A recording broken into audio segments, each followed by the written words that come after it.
Yaprak sadanı seyletip bugün kılgın ziyaret. Çünkü bu sada zaman zamandır teberrük bulup elge taralım. Halkın kalbide yanrıgan küydün bu abi kevser mengü namaya.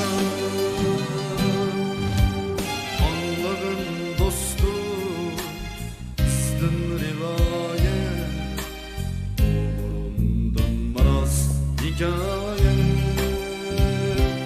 Rivayet, rivayet.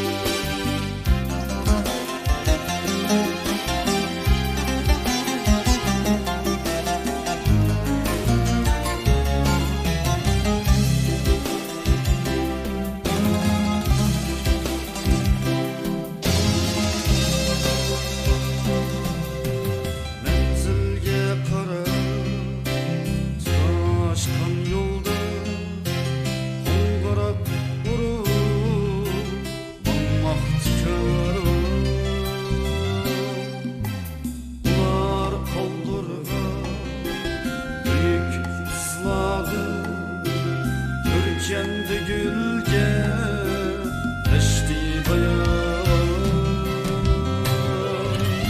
Çünkü bu sada zaman zamandır teberrük bulup elge tarallar. Halkın kalbide yanrıgan küydün bu abi kevser mengü.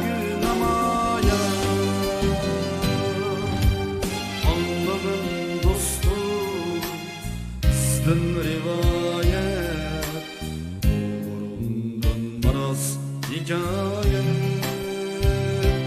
Rivayet, rivayet, rivayet olsun sana hikaye.